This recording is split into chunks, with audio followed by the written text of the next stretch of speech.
The heavy southern air hung over Arlington, Virginia, where an unspoken epidemic infected its police department, racial bias that had quietly shaped the system for years.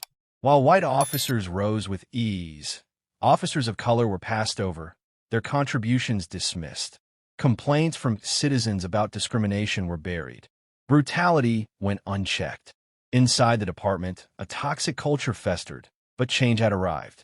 The mayor had appointed Commander Vanessa Thompson, a 45-year-old black woman, as the new chief of police, a historic move that sent shockwaves through the precinct.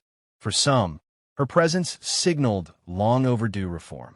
For others, it was a threat to the status quo.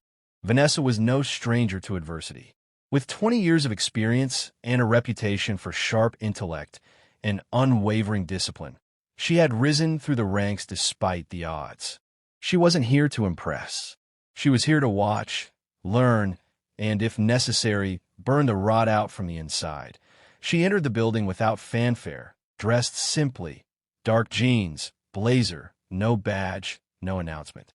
Today wasn't about titles. It was about seeing how the department treated someone who looked like her, without the armor of rank. Near the front desk, a few officers loitered, trading jokes. A black man sat nearby, visibly anxious, yet ignored. One officer nodded toward him and muttered, "Another one. Let's see what he's whining about." Laughter followed. Vanessa's jaw tightened. Approaching the desk, she found a young officer lost in his phone. She cleared her throat. He glanced up, eyes briefly scanning her. "What do you need?" he asked, voice flat and dismissive.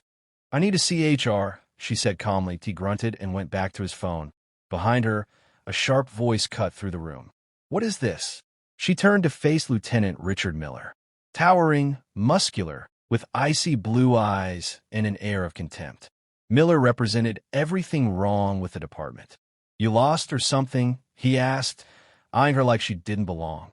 "I'm here to complete some paperwork," Vanessa replied, her tone neutral. Miller chuckled dryly. "You sure you're in the right place?" She nodded. "This is the Arlington Police Department, right?" "Barely," he muttered. "What kind of paperwork are we talking about?" "HR paperwork. Police business." Miller snorted. "You applying for a job or here to report your missing cat?" "I just need to see the HR team." He turned to the young officer. "You get any of that?" She said HR. The officer mumbled. Miller smirked. "Miss, unless you've got something real to offer, I suggest you try another building. This isn't a community outreach center."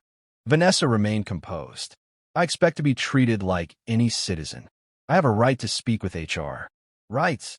Miller barked, louder now. "Let me guess. You just watched a movie about police reform, and now you think you're entitled to parade in here like you run the place." A few officers laughed. Others shifted uneasily, sensing tension rise. "I want to see the HR captain," Vanessa repeated firmly. "For what?" "I don't owe you an explanation." Miller's smile vanished. "Are you giving me orders now?" "No. I'm requesting basic access to a public department." "Lady, you're about 2 minutes from being removed for wasting our time." Miller snapped, stepping closer. "Then call someone who can help," Vanessa said coolly. "I am someone who can help," he sneered. "Help you out the door." Silence settled. All eyes were on them now. "You're making a mistake," Vanessa said. "I'm warning you," Miller replied, his voice low. When Vanessa didn't move, he nodded to another officer. "Remove her." The younger officer hesitated. "Lieutenant, maybe I said now." The officer stepped forward reluctantly. Vanessa didn't budge. She stared Miller down. He moved fast, grabbing her arm hard. "I warned you," he hissed. Vanessa twisted, yanking free with practiced ease. Miller stumbled back, stunned. He hadn't expected resistance. "I suggest you don't touch me again," she said. His face burned red. "You think you can walk in here and tell me what to do?" Then, without warning, pop! He punched her. Hard. Vanessa reeled, crashing backward into a table, hitting the floor. A shocked pause swept through the room. Then snickers. One officer muttered. She learned her place. She stayed down for a second, blood in her mouth, pain surging through her jaw. But then, Vanessa pushed herself up, steady, unshaken. She wiped her lip, stood tall, and locked eyes with Miller. He didn't know it yet. But he had just assaulted the new chief of police. Not everyone laughed. A few younger officers shifted uncomfortably. Though silent, they felt something had gone terribly wrong. In the corner, a female administrative assistant covered her mouth in horror. Another staffer instinctively stepped back, pulling out his phone, hesitating. No one spoke up against Lieutenant Miller, but it was clear he had crossed a line. Vanessa didn't cry. Pain throbbed through her cheek and neck, but she remained composed. With deliberate calm, she pushed herself off the floor and stood upright. Her silence was more powerful than any outburst. She met Miller's gaze, steady, firm, unshaken. Then a door swung open and a middle-aged man from Human Resources appeared, papers in hand. His eyes locked onto Vanessa and froze. The color drained from his face. "Oh my God," he gasped. Then louder, panicked, "She's the new chief. What the hell did you just do?" A stunned silence fell. Every laugh died in the air. The officers stiffened. Miller blinked, face paling. "What?" he muttered. "No way." The HR manager dropped the stack of papers. "That's Chief Vanessa Thompson. She was appointed 2 days ago." Panic crept into Miller's eyes. He turned back to Vanessa, lips trembling. "No, it can't be." Vanessa said nothing. She just stared at him, arms folded, jaw bruised but head held high. Around the room, faces turned pale. The mocking chuckles were replaced by dread. One young officer whispered, "Did we just laugh at the new chief?" No one replied. An assistant named Lisa rushed from HR, flipping through a file folder. "It's her," she stammered. "She's the chief."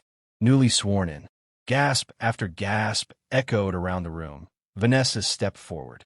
Her voice, calm and steady, carried like thunder. "Arrest Lieutenant Richard Miller. Now." The command struck like lightning. Miller recoiled. "What? Wait, what?" 2 officers froze. "I said," Vanessa repeated, "arrest him."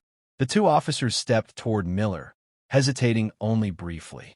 They seized his arms, twisted them behind his back, and cuffed him. The loud click of the metal cuffs silenced the room. Miller struggled. "Let go. You can't do this. I'm a lieutenant." Vanessa stared at him coldly. "Exactly. And you assaulted a civilian inside the station. And your superior officer. You don't understand. This is a setup. A mistake." Miller's voice cracked with desperation. "I didn't know who you were." "That's not an excuse," Vanessa replied. "The law applies whether you recognize authority or not." As Miller was led away, officers stood frozen. No one dared speak. Some looked down, others away. Vanessa's presence was now undeniable. Standing tall, she faced the room. "I don't need to yell. You all know how serious this is." One officer muttered, "We're going to be suspended." He was right. That afternoon, senior department leaders held an emergency meeting. Video of the incident had already surfaced, leaked by a civilian employee. On screen, Miller's punch was visible, and so were the laughs that a senior official sighed. "This isn't the first time Miller's been reported for racism. We've ignored it too long." No one defended him. The decision was unanimous. Miller was fired. Several officers who laughed or enabled his behavior were placed under internal review and suspended. The department was finally being forced to reckon with its ROT.BY nightfall. The video had gone viral. Major news outlets looped the footage hourly. Activists flooded Arlington's streets. Hashtags demanding police reform trended nationwide. From city halls to living rooms, America was watching. 2 days later, Vanessa stood at a podium outside City Hall, facing a crowd of reporters and residents. Cameras clicked. She wore her full uniform, her bruised cheek visible but unapologetically uncovered. "I didn't come here to preserve a broken system," she said. "I came here to change it." Applause thundered. "If you wear a badge in this department," she continued, "and you harbor prejudice, if you abuse your power, you will not last here. That is my promise to every citizen of this city." She looked directly into a news camera. Her next words were not just for Arlington. They were for the entire nation. "I will not be intimidated. I will not be silenced. And I will not stop." The crowd erupted. Reporters fired questions. But Vanessa had said all she needed. Change wasn't coming. Change had arrived.